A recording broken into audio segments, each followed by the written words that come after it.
The wind had already started to pull at the shutters when I rolled my suitcase across the warped floorboards of the inn's lobby.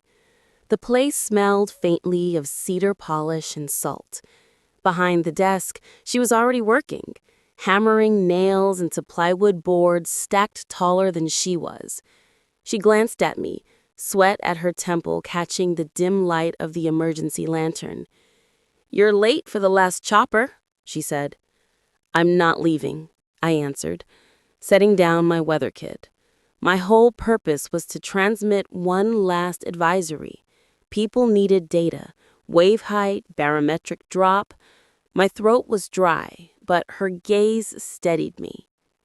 The lobby flickered as the power cut, then returned in a stuttering pulse. "Generator's moody," she muttered. We moved together into the storm prep. She handed me a hammer, and without discussion, we lifted the first plywood sheet against the wide parlor windows. Nails clattered into a coffee can, the sound tinny like a clock running down. Every slam of the hammer jolted my ribs. Outside, the gale pressed against the boards. Inside, silence deepened, except for our breathing and the low static of the hamsat in the corner. I crossed the room, twisting its dial, hoping for the National Weather Service band. Instead, a faint lyric crackled through, half a phrase of a song I almost recognized. Not random chatter. It had the clipped cadence of code, like a message disguised in melody.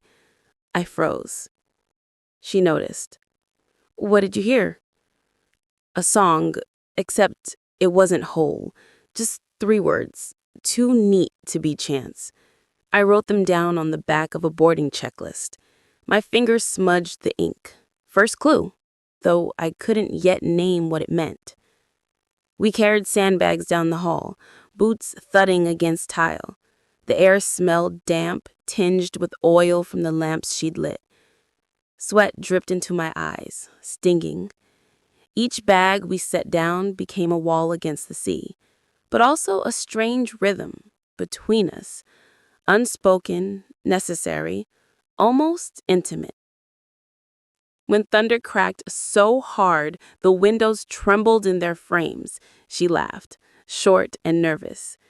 I laughed too, which felt reckless. The storm wasn't here yet, but we were already bound together in its pull.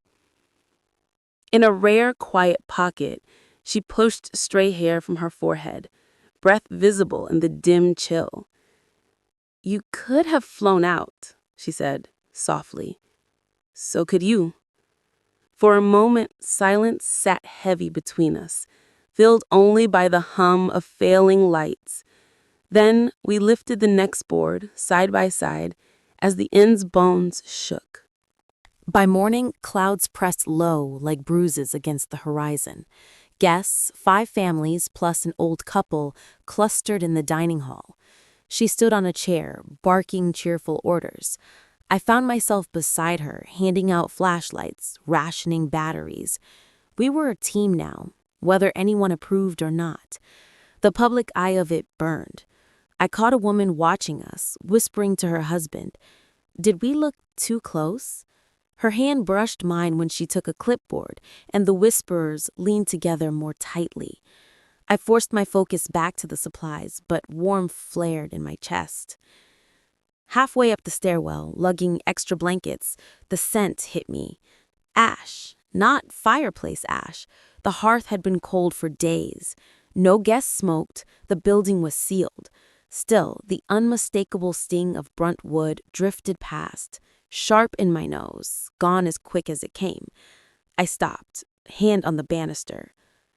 "Do you smell that?" I asked her when she caught up. She sniffed the air, frowning. I did, just for a second. We both scanned the hall, nothing visible, another puzzle, and I scribbled it on my weather log's margin. Second clue, ephemeral but undeniable. Back in the lobby, the generator coughed, its rhythm faltering. She smacked the casing, muttering encouragement like it was a horse that could be coaxed through the storm. "We'll need to conserve." We led the guests through sandbag drills around the basement doors. My palms blistered against coarse rope. Wind howled through unseen cracks, rattling teacups in their cupboards. The inn smelled of sweat, damp wool, and lemon polish, thick and urgent.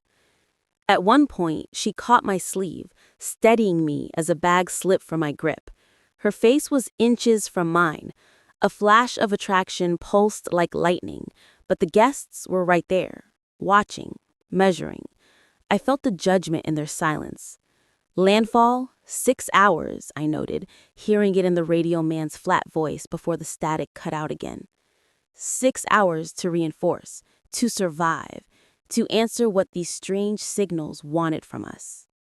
Night thickened, blacker than ink. The generator groaned its last breath and died, leaving the inn in soft lantern glow. Guests huddled in their rooms, exhausted. At last, it was just us in the parlor, surrounded by the creak of rafters and the thud of rain. She lit another lantern, flame trembling in the draft. I leaned close, feeling the brush of heat on my cheek. The storm's roar outside sounded like an ocean chewing the earth itself. She broke the silence with a confession. We almost lost this place in the last big hurricane. My father, he gambled everything to keep it. Some debts never cleared. I keep it running on faith more than profit. Her vulnerability cracked something in me. I admitted my own temptation. There's still a seat on the evac chopper. My colleagues think I should go. If I stay, I risk everything. My credibility, maybe my job. The words hung heavy. She looked at me like she wanted me to choose her, though she didn't ask. While searching for extra blankets in the ledger drawer, I found it. A photo, tucked where no record should be. A young woman, sharp eyes, unsmiling. Someone I didn't recognize. On the back, a date that didn't fit any reservation. My pulse quickened. Was a guest lying about who they were? A spy in this quiet inn? I held it out. She frowned, brow shadowed by lantern light. That shouldn't be there. We set it aside, tension coiling tighter. My mind ran with suspicions. Third clue, though my gut said something was off. A crack of thunder shook the inn so violently the lantern almost toppled. She lunged, catching it, hand brushing mine. Close now, wrapped in quilts and fear, warmth sparking in every inch of contact.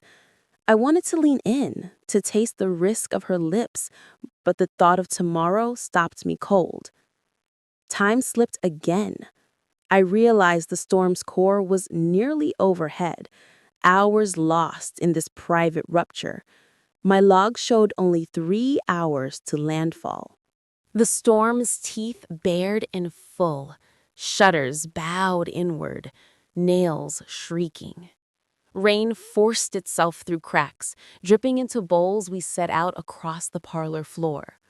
Guests whispered behind closed doors, but I could feel their fear pressing outward, demanding we hold fast.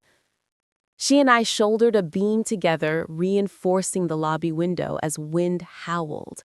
My muscles screamed.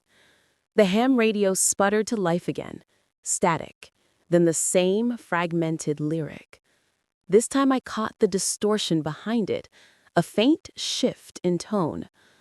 I remembered a story from training. Coastal watchers in WW2 used familiar songs to mask coded instructions. My chest tightened. It wasn't random. It was a rescue code. I leaned close to the receiver, scribbling down the pattern. "Your father," I said breathlessly. "He wasn't reckless. He was relaying help. That's his legacy. Quiet aid hidden in static." Her eyes widened, filled with tears. Relief, not shame. The photo in the ledger. Suddenly I saw it differently.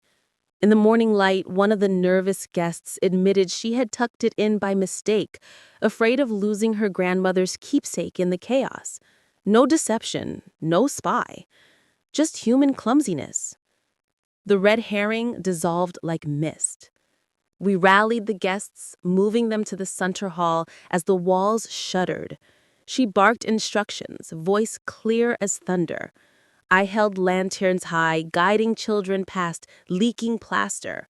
In that public crucible, no one whispered anymore. They followed. Together we became anchor and compass. At dawn, the storm's eye had passed, leaving silence broken only by dripping water and seabirds calling over ruined dunes. The inn still stood, battered but whole. She leaned against the doorframe, hair plastered with salt, eyes on me. So, will you file your report and leave me to patch this place alone? I swallowed, aware of the cost. If I stay, my colleagues will call me reckless. I'll lose standing. And if I open myself, she whispered, I risk losing everything again. We both knew what mattered. Side by side, we signed the Dawn Ledger, I choosing to remain and rebuild the weather archives, she committing to keep the inn open despite the wait. Mutual cost, written in ink. Outside, sunlight broke through the ragged sky, gilding the soaked earth. No words left, just the image of her hand in mine, salt water glittering on our skin as the day began.